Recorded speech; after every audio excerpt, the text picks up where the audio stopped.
Yo, what's up everyone? Bringing you an updated build guide from my NECRO from 2 days ago real quick. With a total overhaul of the paragon board because of the new Tears of Blood Glyph, I brought up a new board which is even more tanky, has more damage and can probably clear up to tier 10, still without Ubionics. My personal best is a +5, but some of my glyphs are not leveled, so keep that in mind. The playstyle stays the exact same as the no new glyph variant, but the build came out way more tanky because of the new glyph. And more damage, of course. Showing you the numbers and the rotation real quick. It's the boss dummy.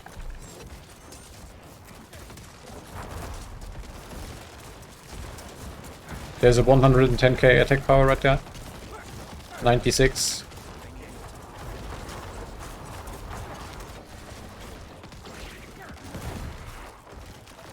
$600,000. 600. And it's pretty consistent too. Let's talk about the paragon board change just for a minute here. For anyone who maybe watched my other video, thanks, and I keep the fortify mechanic in the build. That's what I mean with the build is the exact same, but it works different here. You can see the full board, of course, in the planner below.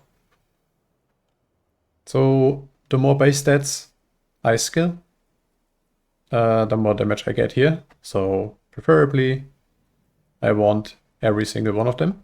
That's how that works. But of course, need to get rid of points somewhere else to have 3 points to spend. I really did only unlock the bonuses from the glyphs, and that's it.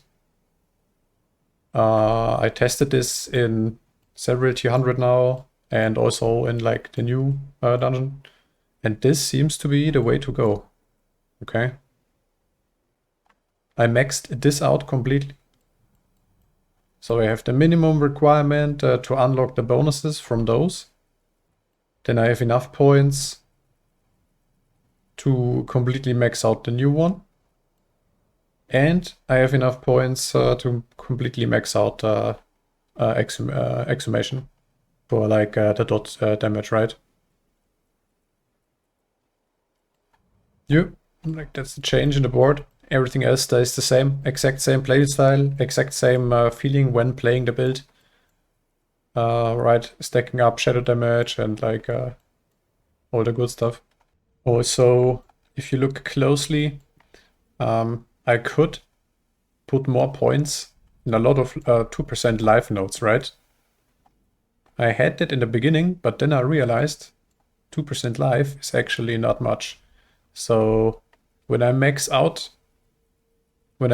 all the life nodes possible, which are in range, I have 21,000 life instead of 20,000 life. So 5, 6, 7 points in here is just not worth it for a little bit of life, so I'd rather take the damage.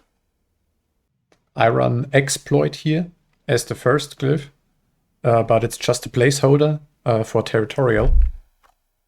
So the damage you saw a second ago was with exploit, but I think best in slot is Territorial, but mine is level 1. When doing the tier 5, I had 1 or 2 points different to unlock it, and the 10 DR I think is really what's necessary to push past +8, +9, go to +10. That's a good starting point. It's a good starting point to this. Build is ridiculously tanky. I know I said it in my last video, but I have like 5k more life. For resistances, to max out, what I do is, of course, it depends a little bit on the roll on your jewelry. Pick one that gives all resists and max all res. And then I'm capped here. And then I get a big code lightning resistance. And then I'm on all resists and even more than all resists. Of course, like armor cap is 85%. I have only 82 now, but as soon as I do a one attack, like it's fine. It's fine, it works, okay? As soon as I do one attack, like this goes to the roof. Some changes I did for the gear. I'm using Howl from below, like for sure, in like the Abattoir of Seer mode. Because yeah, it's just too good to be able to cast Corpse Explosion like on distance. Like it makes the build way less melee range dependent.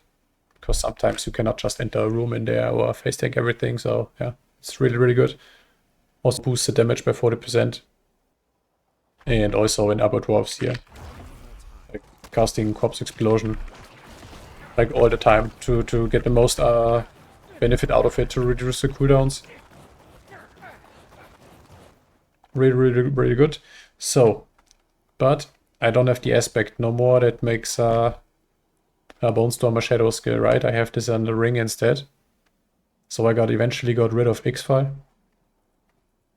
I still think the ring is very good, but I don't need the all stats from X-Files no more. So I was mainly using it for the all stats roll. But since this is a complete like damage over time build, not a crit build. Yeah, and I have my stuff unlocked. I have my important nodes ready, right? 450 out of 450, so it's unlocked. So I eventually got rid of the ring. I switch between those all the time. Okay, like either with X-Files and shadow damage conversion on gloves.